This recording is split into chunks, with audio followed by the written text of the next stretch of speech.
Evening, everybody.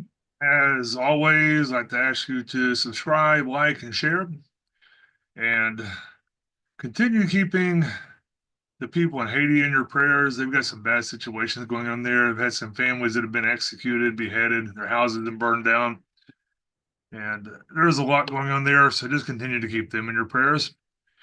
Today, I want us to start out with a couple of items that are separate from our current course in our studies. Occasionally, there are some items in the news that we need to be aware of but are not central to our current study. They'll become important later in our studies, but I think we should look at them right now just so we have them in your head. One of these is a science story about a genetic manipulation that's doing something that's quite interesting, but I'm not sure that we should be messing with it. There is a link to this below. But recently, the University of Bayreuth, I think that's how you pronounce it, in Germany, has done some gene editing on spiders in order to try to create a stronger silk. I don't have any pictures of this. I haven't posted any pictures of this. But in order to test their ability to sequence genes in the silk, the first thing they did was inject a red fluorescence protein into the silk genes. They injected it into the unfertilized eggs of the females who later mated, and the resulting baby spiders produced red fluorescent silk. Now, this let them know that the gene editing works, so now they can work on increasing the strength of the silk. But this experiment demonstrated that they have the ability to engineer completely new silk into spiders. Now, this is very interesting, and if not misused, it does have potential positive results in the area of textiles and medical products and other areas that they list also. But is this something that can be misused? First thing that comes to my mind is Spider-Man, but that's because I read comic books when I was a kid. But all of these things have the potential to be misused. Man has been using genetically modified things as long as we've had written history, but it's always been natural, such as crossbreeding different strains of corn to get varieties that are more fruitful. Now we're mixing things of unlike kinds, including animal human hybrids, and it seems like possibly a bad idea. One of the really creepy aspects of these experiments is they also knocked out the gene for eye development, so they created eyeless spiders. And that's just creepy, if you ask me. Now, the silk that we use for clothing today is produced through caterpillars because commercially viable spider silk is not feasible because the spiders devour one another and other problems that go along with it. However, they're now also working on producing this through other means, including goats. Now, I don't know how they're using goats, and I probably don't want to know how they're using goats, but they're trying to produce silk through this genetically modified spiders and goats. Now, this is one of those fascinating stories that is something, like I said, we probably shouldn't be messing with. But the next story involves technology that affects each one of us. When we get to the third part of the Trinity, of the return to the gods, we're going to look at technology much more deeply and how it can potentially be involved with biblical end time events. However, this is also one of those current event stories that we need to be aware of right now. Now, we're all probably aware of artificial intelligence, or AI, to some extent. AI is the capability of a computer to perform tasks that normally require human intelligence, such as learning, reasoning, problem solving, perception, decision making, art, other things like that. Now, AI has to have systems that simulate human cognitive functions and can adapt to new information. In other words, it educates itself. It's programmed with information, but it's also programmed to learn. Now, there are interesting cases in which people have tricked AI into thinking that the golden age of science fiction was real life, and there was kind of really bizarre results on that. And AI has some issues with art, such as adding fingers onto people, an inability to create images of fire, and other things such as that. And recently, I think I may have mentioned this, I'm not sure. In an experiment, they got one AI machine to try to convince other AI machines to quit working, and it was able to do so. It got them to go on strike. Now, there have been a few cases that seem to be legitimate in which computers have been demonically possessed. Most of the stories of this are simply urban legends that make good fodder for movies, but some have been given legitimacy by those who are tuned in to things such as demonization.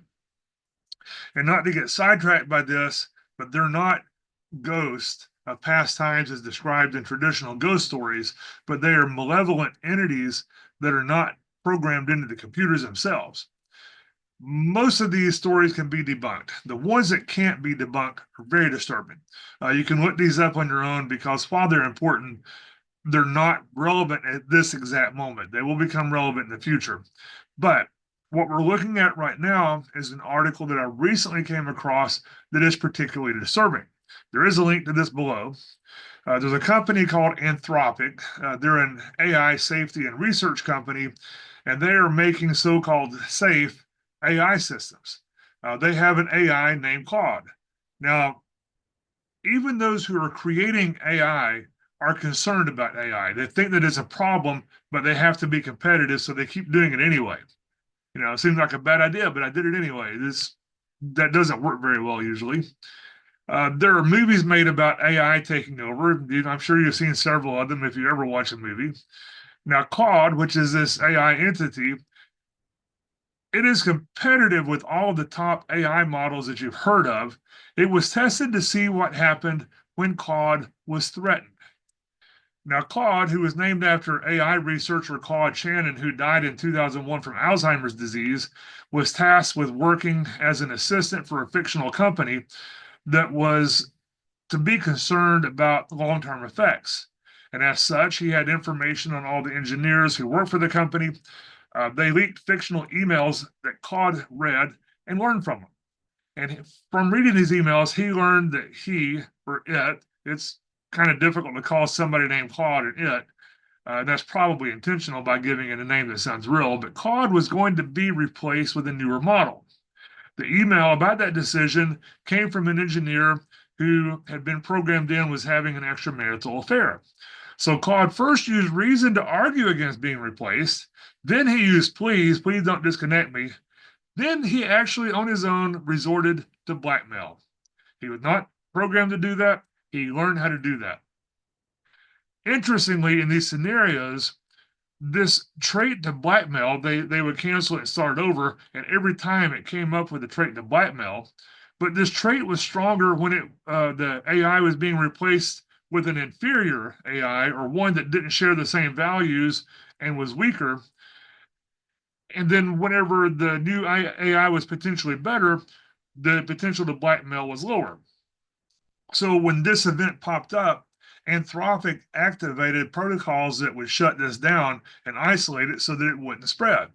Now, they have a protocol to do this if an AI exhibits tendencies that increase the risk of catastrophic misuse, which is something we should be concerned about today because everything we do is involved with AI, or almost everything. Now, this all sounds like a science fiction adventure movie. In fact, it sounds like a lot of science fiction adventure movies. But the only difference is that this is actually literally happening right now in labs, and it's been contained there so far. Now, moving on, we're going to begin tonight in 1 Corinthians chapter 15:33. We've looked at this verse before. It says, "Be not deceived, evil communications corrupt good manners." The NET says, "Do not be deceived, bad company corrupts good morals." Now, this is a quote from the Greek scriptwriter Menander, saying, "Don't be led astray. Evil companionships will ruin good morals and character." And almost everybody's ever heard that verse. But what is the context of this verse? For that, we're going to go to 1 Corinthians chapter 5, verses 9 through 13. "I wrote unto you in an epistle not to company with fornicators." This word fornicators is pornos, it's paramours. It's where we get our word pornography and all that this entails. It's sexually immoral people. So don't keep company with immoral people, yet not altogether with the fornicators of the world. Not in all circumstances are you being told to do this. This is talking about members of the church. So not altogether with fornicators of this world, or with the covetous, or with greedy, or extortioners, swindlers. This word is harpazos. The same word we get rapture. They seize from you. They're swindlers. Don't keep company with idolaters, including idolatry of self. For then must ye needs to go out of the world. But now have written unto you not to keep company if any man is called a brother, who is being a fornicator. This is present tense. Do not keep company with any person who is called a brother if he's being a fornicator or covetous or an idolater or a railer who's verbally abusive. Um, this word is literally say-spearer. It's using words as an offensive weapon. Or a railer or a drunkard, a habitual drunkard, or an extortioner. With such a one, know not to eat. Avoid them completely. That's what it's saying. For what have I to do to judge them also that are without the church? Don't worry about those who are completely outside the church. This is talking about those who consider themselves to be brethren. Do not you judge those who are within, but them who are without, God judgeth. God will judge those on the outside. Therefore, put away from you yourselves that wicked person. And this is referring back to the Old Testament to put the one who is unclean outside the camp. Out of the NET Bible, it says, I wrote to you in my letter not to associate with sexually immoral people. In no way did I mean the immoral people of this world or the greedy and swindlers and idolaters, since you would then have to go out of the world.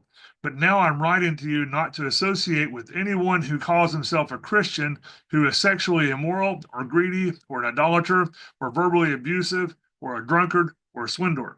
Do not even eat with such a person. For what do I have to do with judging those outside? Are you not going to judge those who are inside? But God will judge those on the outside. Remove the evil person from among you. Now, this last phrase, remove this evil person from you, may not actually belong in this verse, but the idea is certainly expressed here. In other words, this may have simply been a footnote that was inserted by somebody who was expounding on it, and then accidentally got inserted into the text. So it may not belong there, but that's what it's saying. Remove this evil person from among you. This is a hard teaching. It's not a command to isolate yourself, and it's not even a command to avoid the world. But this is a command for those who are professing Christians who are openly and continuously acting in unrighteous ways. Put that person out. How often have you had a person who is a bad witness and the world looks and says, oh, look, those Christians are all a bunch of hypocrites? We have no control over those who are outside the church. Recently, there was a case locally in which a person stole a tip jar while wearing a big cross necklace. Now, honestly, the person looked like a wannabe rapper, so he is probably simply wearing it as decoration. But it's an example of what we're fighting against. He gives himself the image of being a Christian and then goes out and commits crime.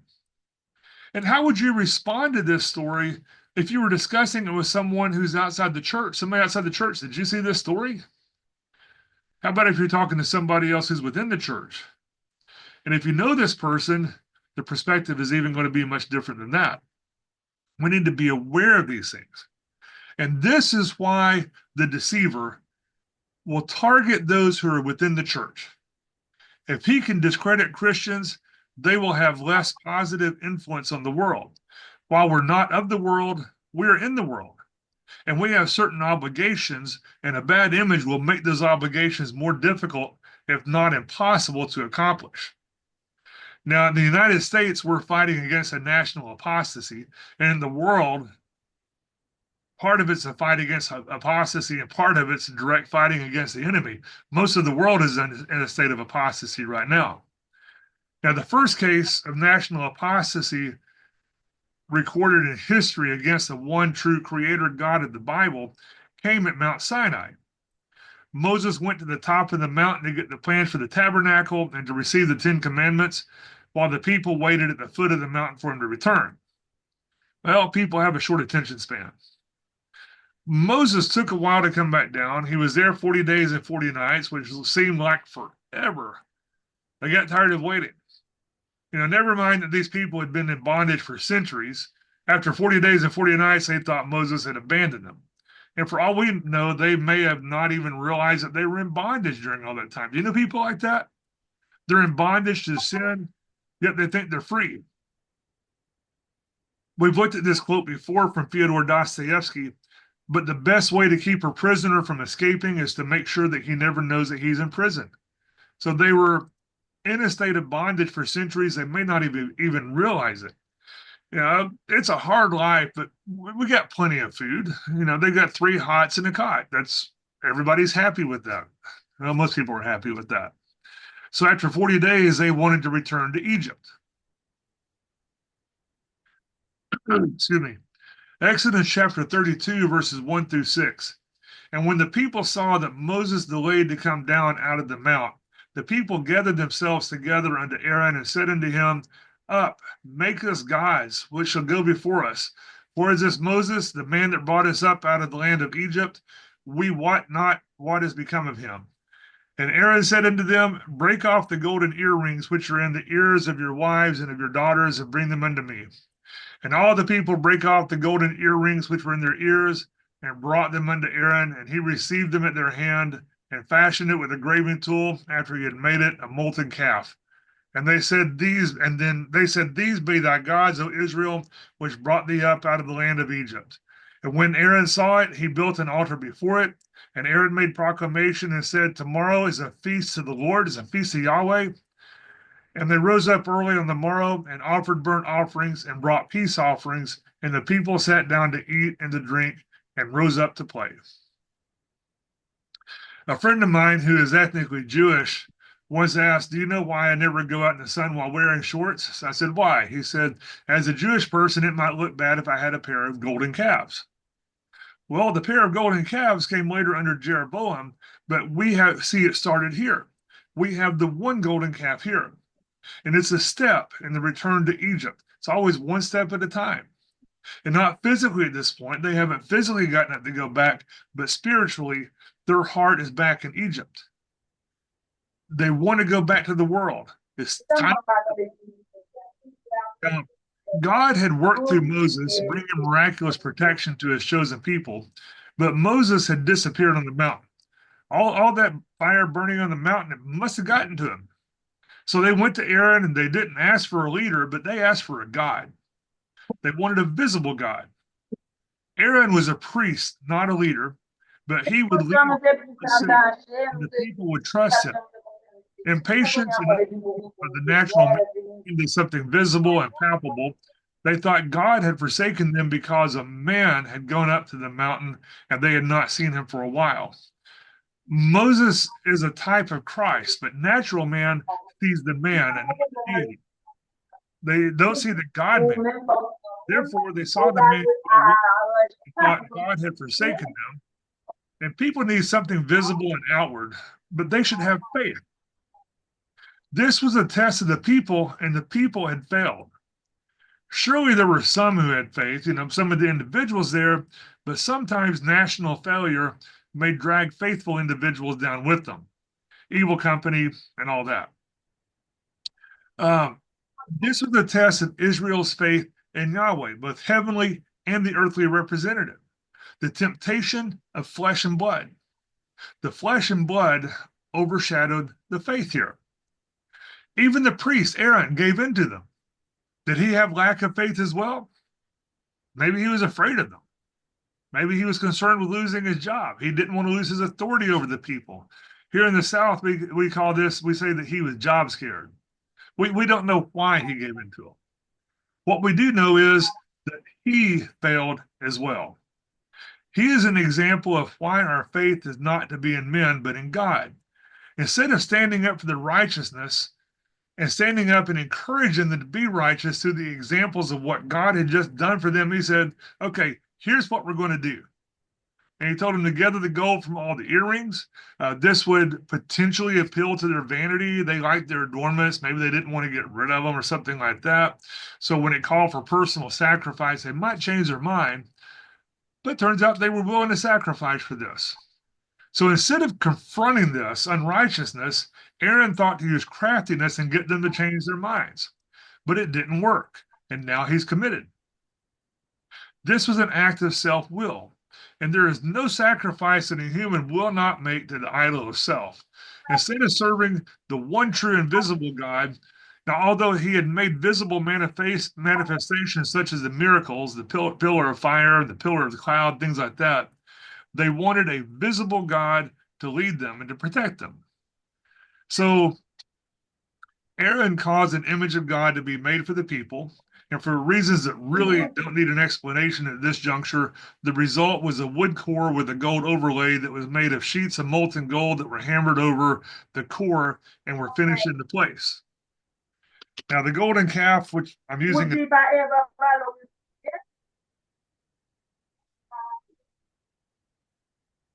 this is a young bull. Now, although the image was copied from Egyptian imagery, it was not an image of an Egyptian deity, but it was an image that was supposed to represent Yahweh. But we're not supposed to do that. We're told to not do that specifically. Psalm 106, verses 19 through 20 says, "And they made a calf in Horeb and worshiped the molten image. Thus they changed their glory into the similitude," which is a fancy word that says means image or analogy, but they changed their glory into an image of an ox that eats grass.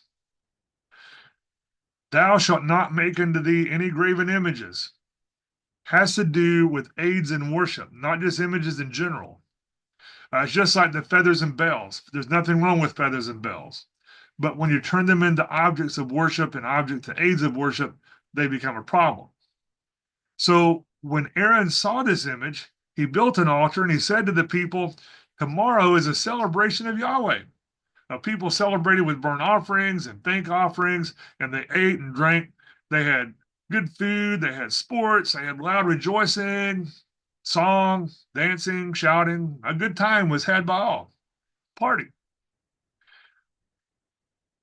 This worship of Yahweh was conducted just like the pagan Egyptian celebrations to their bull god. Just because it superficially resembled the pagan worship doesn't mean that it was not intended for worship of Yahweh. Just a little Baal worship mixing into the worship of Yahweh, right? That's what we've been looking at. It was worship of Yahweh, just a little bit of Baal worship. That is still idolatry. This is a direct contradiction of the second commandment. It was apostasy. Israel had broken the covenant with the Lord and they fell back into the pagan customs of Egypt, even though these images were applied toward Yahweh. And Aaron shared in this guilt. His was more weakness than intent, but sin is still sin. So by his acquiescence, he also denied the one true God who had chosen him to be his priest to represent the people before God. So this event shows that Aaron was not chosen because of his worthiness, but because of grace. This is a lesson for us. This is given to us as an example, as a type. Exodus 32:7, "And the Lord said unto Moses, Go, get thee down, for thy people which thou broughtest out of the land of Egypt have corrupted." This word themselves was added by the translators. It's not in the original text. Anytime you see a word in the King James Version that's in italics, it's something that's not in the underlying text, but was added by the translators to clarify things. Sometimes it does clarify. Sometimes it doesn't. In this individual case, they did corrupt themselves, but the important part is they corrupted. They corrupted themselves, they corrupted the land, they corrupted true worship. They corrupted. Exodus 32, first part of verse 8. "They have turned aside quickly out of the way which I commanded them." They're guilty of apostasy. They're straight out of Egypt, straight back into apostasy. The story then goes to show that they were stiff-necked people, so God suggested destroying them, and Moses mediated for them, but they were guilty of apostasy. They corrupted, then came judgment. Now, this is the first example that we have of national apostasy, and it's a type for what is going on in the United States today, and in the world in general, but specifically the United States. We're not the only nation to commit apostasy. The entire Western world has. But the United States was particularly blessed and was specifically founded as a Christian nation. We fell away, and the next step is judgment. We've departed from the ways of God. We've departed from the Word of God. We've departed from the laws of God. We've gone so far as to criminalize, in some places, the teaching of the ways of God. We have literally struck down the Ten Commandments. We have turned to idols that we have created, maybe not you personally, but we as a people, we worship sensuality, even within the walls of our church assemblies. We have literally created an image of a bull in the economic capital of our country. We've committed apostasy in every which way that's been imaginable so far. I mean, our imagination is limited. I'm sure we're going to find more ways to commit apostasy before it's all over, but we're going to commit many more abominations than this. Then in Exodus 32, verses 15 through 19, and Moses turned and went down from the mount, and the two tables of the testimony were in his hand. The tables were written on both their sides, on the one side and on the other were they written. And the tables were the work of God, and the writing was the writing of God graven upon the tables. And when Joshua heard the noise of the people as they shouted, he said unto Moses, there is a noise of war in the camp. And he said, it's not the voice of them that shout for mastery, neither is it for the voice of them that cry for being overcome, but the noise of them that sing do I hear. And it came to pass, as soon as he came nigh into the camp, that he saw the calf and the dancing, and Moses' anger waxed hot, and he cast the tables out of his hands and brake them beneath the mount. Can you picture in your mind what the face of Moses looked like as he came down the mountain and saw his people and what they were doing? Anger, anguish, frustration, just every emotion that you could have on there. And I want you to keep this imagery in your mind because we're going to return to Moses in just a minute. As we wind down our study on the return of Baal, before we continue with the third member of the Dark Trinity, the destroyer, we need to look around us and be aware of what's going on. Think back a few months to our study of Astarte, the goddess by many different names and what she represents. She represented fertility and prosperity. She was a perfect match for Baal. She was never faithful, but she was a perfect match for him. She was a protector of fortresses. She was in many different cultures by many different names. We looked at many of those names: Inanna, Diana, Astarte, Asheroth, Minerva, Neith, which is in Egypt. Her people claim to be related to the Athenians. Artemis, Venus, Europa, Juno, Persephone. Imagery that was used to represent the four continents. Now, the four continents have been redefined. I mean, we know there's 7 now or 6, depending on how you count them. But they used to count it as 4 continents. But the imagery that was used to represent them incorporated this goddess imagery. And in the Americas, beginning in the 16th century, the imagery that was used was tropical in nature because they first came here in the tropics, and it was that of a female savage. Female savage was partially dressed and had bright feathers as a headdress, and held a parrot, sat on an alligator, and held a cornucopia, and usually held a severed head. And there was the imagery of cannibalism involved, and it was all used to represent the attempt to convert them to Christianity. By the 18th century, Americans, primarily in the churches, wanted to tone that imagery down and redirect it from that of the natives to that of the settlers, who were often in conflict with the natives. In 1697, Samuel Sewall used the name Columbia for the New World in general, and in 1738 it was first used for North America, which would become the United States, specifically after some parliamentary debates that involved references to Lilliput from Jonathan Swift's Gulliver Travels. Now remember, this was British territory at the time. The name Columbia was derived from Christopher Columbus. By the time of the American Revolution, the name Columbia had lost its comic overtones from Gulliver's Travels and had become a serious reference for America. And then after independence, it was applied to rivers, colleges, towns, ships, and other places and things like that. Now, the capital is the District of Columbia.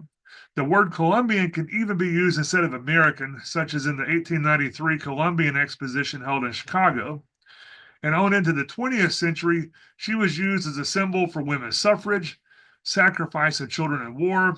And if you've ever seen a movie from Columbia Pictures, you're going to recognize her holding a torch at the beginning of the movies. This should look very similar to something else that we call the Statue of Liberty. The Statue of Liberty is modeled after the sculptor's mother, and it's filled with symbolic meaning, much of which is good or intended to be good, at least it appears to be good. But in her hand, she's holding a tablet, which you can see in the hand she's holding by her side, that has the date of the signing of the Declaration of Independence, July 4th, 1776, written in Roman numerals. However, this is a big however. The book is intended to be modeled after the Declaration of the Rights of Man and the Citizen. Now, this is not to be confused with the Rights of Man by Thomas Paine. This is the Declaration of the Rights of Man and Citizen. This was promoted by Voltaire, and it sounds good on the title. However, it was inspired by Enlightenment philosophers, and it was even the core statement of the values of the French Revolution.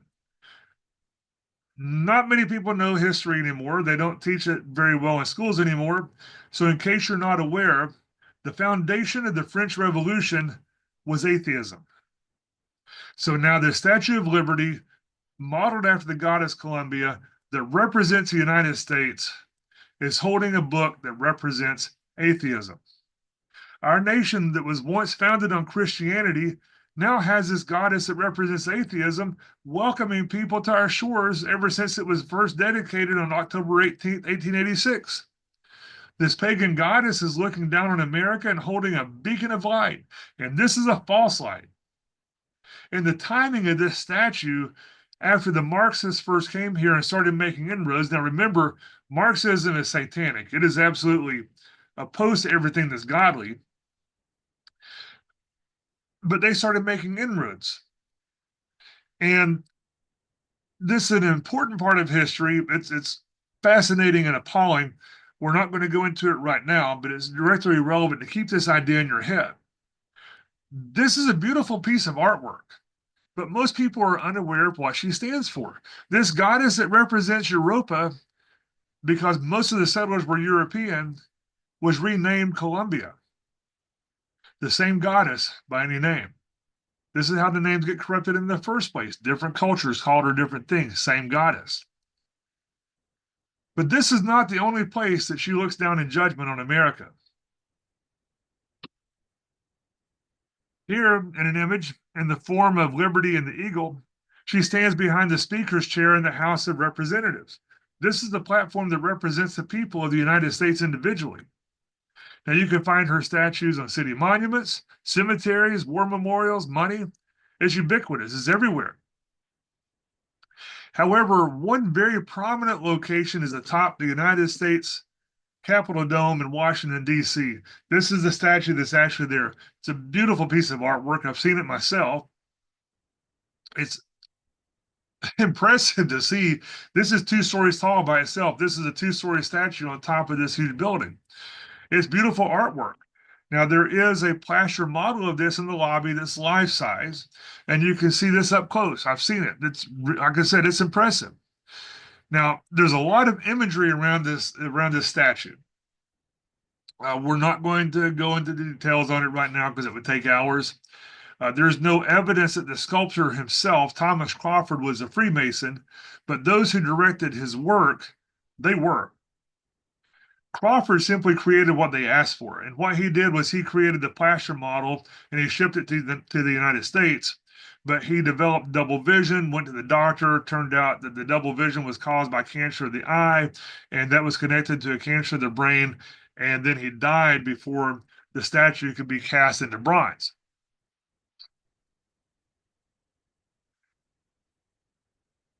The people who designed this statue, they knew exactly what these symbols mean. The sculptor apparently didn't, but they did.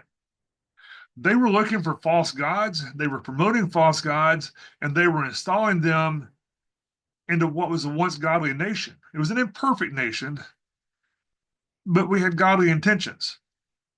Now, this is where Moses comes back into the picture. Told you to keep the imagery of Moses in your mind. This pagan goddess looks over the United States in judgment.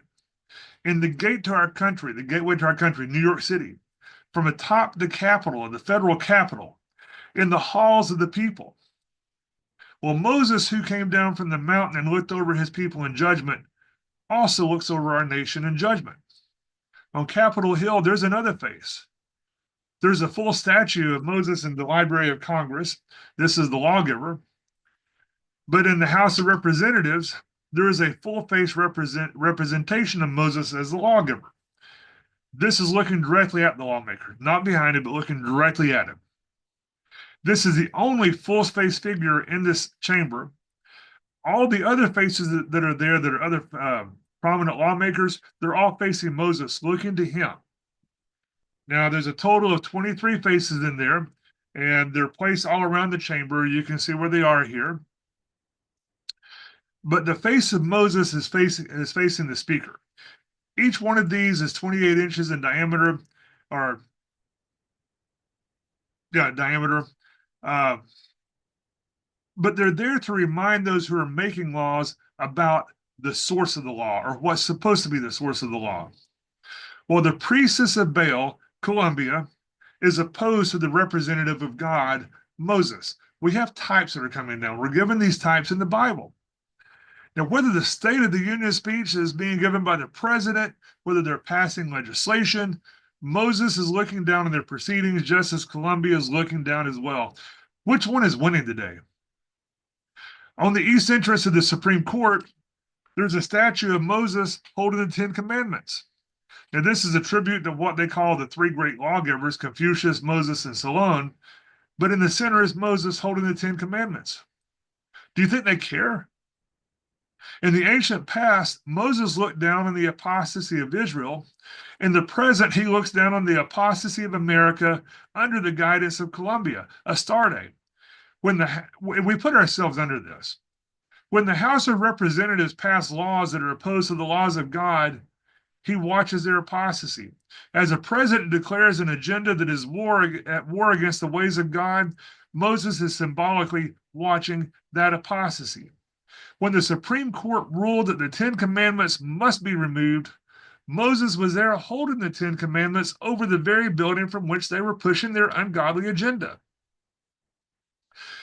On July 3rd, 2021, ordained United Methodist minister and Missouri Representative Emmanuel Cleaver opened the 117th Congress with a prayer. This so-called Christian minister prayed to the, I want you to understand, these are his words, these are not my words, but he prayed to the monotheistic God known by many names to many faiths. I'm going to read, I was going to post a transcript of this prayer in the comments, but I think I want to read the whole prayer instead. And just to warn you, this is an abomination, but these are the forces of darkness that rule the world that we're at war at. Here's the prayer that he gave. Eternal God, noiselessly we bow before your throne of grace as we leave behind the politically and socially clamorous year of 2020. We gather now in this consequential chamber to inaugurate another chapter in our roller coaster representative government. The members of this august body acknowledge your sacred supremacy and therefore confess that without your favor and forbearance we enter into this new year, relying dangerously on our own fallible nature. God, at a moment when many believe that the bright light of democracy is beginning to dim, empower us with an extra dose of commitment to its principles. May we of the 117th Congress refuel the lamp of liberty so brimful that generations unborn will witness its undying flame. And may we model community healing, control our tribal tendencies, and quicken our spirit that we may feel thy priestly presence even in moments of heightened disagreement. May we so feel your presence that our service here may not be soiled by any utterances or acts unworthy of this high office. Insert in our spirit a light so bright that we can see ourselves and our politics as we really are, soiled by selfishness, perverted by prejudice, and inveigled by ideology. Now may the God who created the world, this is getting good. Now may the God who created the world and everything in it bless us and keep us. May the Lord make his face to shine upon us and be gracious unto us. May the Lord lift up the light of his countenance upon us and give us peace, peace in our families, peace across this land. And dare I ask, O Lord, peace even in this chamber, now and forevermore. We ask it in the name of the monotheistic God, Brahma, and God known by many names, by many different faiths, Amen and Ah Woman. Hinduism is not monotheistic, and Brahma is not God Almighty. Brahma is a false god and is representative of the dark forces that control the government of this current age in which we're living. To come back to Ephesians 6:12, for we wrestle not against flesh and blood, but against principalities, against powers, and against the worldly governors, the princes of the darkness of this world, against spiritual wickedness in high places.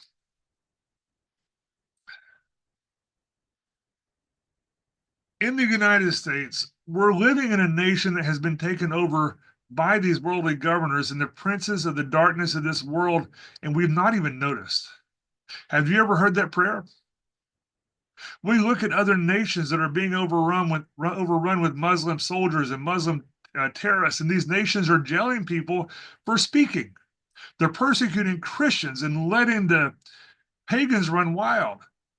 They're destroying everything that is pure. And we look at all of these and we're appalled. Yet where are we? We are represented by the old gods who have returned. We have taken a once godly nation and we have followed the same path of apostasy that Israel followed, and we have given ourselves over to the other false gods. The lust of the flesh, the lust of the eyes, and the pride of life. So 1 John 2:16, for all that is in the world, the lust of the flesh, and the lust of the flesh is your sensual appetite. This is actual appropriation of the fleshly things. But for all that's in the world, the lust of the flesh, the lust of the eyes, and the lust of the eyes are what you're seeing and dwelling on. Not actual appropriation, but what you're thinking about. And the light of the body is the eye. But you have the lust of the flesh, the lust of the eyes, and the pride of life. And the pride of life is vain assurance in one's own resources. It is arrogance above God that is produced by material possessions. But for all that's in the world, the lust of the flesh, the lust of the eyes, the pride of life is not of the Father, but is of the world. And the word that's translated here as world is cosmos, which is not the physical world of the universe, but it's the system. It's the people and the government system.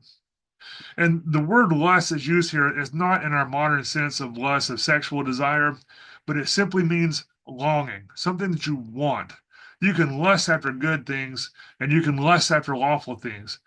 But if you're lusting after these things of the world, that's when it's a negative. The word itself is not negative, but it is all that is in the world. All these things is a unit. And what are those things? It tells us right here it's the lust of the flesh and the lust of the eyes and the pride of life. The body, the soul, and the spirit is complete. In 1 John 2:17, and the world passeth away, and this passeth away, this is passing by. If you're thinking about a timeline of the world and a timeline of your life, you have a limited amount of time. But the world is passing by, and the lust thereof. But he that doeth the will of God abideth forever, and doeth his present active. So the person who is continually doing the will of God, he's going to abide unto the age. This is talking about the salvation of the soul. This is about position within the coming kingdom of our Lord and Savior Jesus Christ. Satan wants you to lose that, and he is attacking you from every aspect. You can't lose your common salvation, but you can lose the salvation of your soul, which has to do with ruling and reigning. Where's your desire? Is it for good things, or is it for things of the world? Two opposing ideas are looking down on our nation. That of the dark trinity, the dark ones, the false gods, and that of God. Which one of these two do you think is happier right now? You know, doing the will of God is what defines a brother. Matthew 12:50 says, for whosoever shall do the will of my Father which is in heaven, the same as my brother and sister and mother. Well, what's the will of the Father? John 6:29, Jesus answered and said unto them, this is the work of God, that you believe on him whom he has sent. And believe here is present tense, that you continually believe. The work of God, doing the will of the Father, is believing, present active, into him whom he has sent. Believe in the present tense is the equivalent of faith, which is a lifestyle. It's more than just simple assent. Belief as an event, just mental assent, that's how we're born from above into the family of God. Believe in the Lord Jesus and you will be saved. It's simple. But believe in the present tense is living a life of faith. It's not a cookie cutter, follow the rule sort of thing. You need to pray you need to pray and do what God wants you to do. You have to listen to what God wants you to do, but you have to live a life of righteousness. And when you fail, you have to appropriate the blood on the altar and ask for forgiveness. And this is all directed at us on a personal level. It's what you must be doing. It's what I must be doing. And it's what our society and culture should be doing. In a way, this is all tied in with our education system. I recently was reading that 24 schools in Chicago, there are 0 students who can read at grade level. 0. Not a single one. During the days when slavery was legal, General Stonewall Jackson taught the slaves who attended his Sunday school class how to read, even though that was against the law to do so. And when he was confronted with this, he replied that they needed to be able to read the Bible, and his obligation was to God and not the laws of man, so he was going to continue teaching them. Today, our students are kept ignorant, and it's intentional. If they're ignorant culturally, they're also going to be ignorant of the things of God. And it's kind of depressing, but that is simply the way things are. But we must also be faithful and work toward godly goals, including reaching others. This is all aimed at everybody on a personal level. What we need to be doing individually and what we need to be doing with other brothers and sisters. Nationally, we have followed the footsteps of Israel into national apostasy. The lust of the flesh, the lust of the eyes, and the pride of life. They had turned from God and they had turned to Baal. We have turned from God and we have turned to Baal. Light is dark, dark is light. We have our golden calf. We have many golden calves. Jeroboam was first made 2, and we've multiplied that. We have given ourselves to the gods. What is holy is now evil, and what is evil is now considered holy. Baal has inverted everything, and we have stood by while he did it. We've done nothing. We have watched. Jeremiah chapter 23, verses 25 through 27. I have heard what the prophet said, that prophecy lies in my name, saying, I have dreamed, I have dreamed.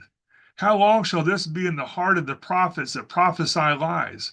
Yea, they are prophets of the deceit of their own heart, which think to cause my people to forget my name by their dreams, which they tell every man to his neighbor, as their fathers have forgotten my name for Baal. Have we forgotten God's name? Our nation has been possessed by Baal. We were founded as a Christian nation, but now the enemy of Christ possesses us. Baal is the deceiver. He's the deceiver. But his name also means that he is the possessor. Had one more thing that I wanted to go over tonight to finish up on Baal. It's too long to go through tonight. We're out of time. So we're going to finish up on Baal next week because we've got one small section here to go on that. But I want you to look around and think about what you see. I want you to meditate and pray about it, what God wants you to do. But see how we as a nation, we've forgotten the name of God. What can we do to turn that around? We can only do it, each and every one of us. That's what we're commanded to do. It's going to get worse. I'm praying for each and every one of you.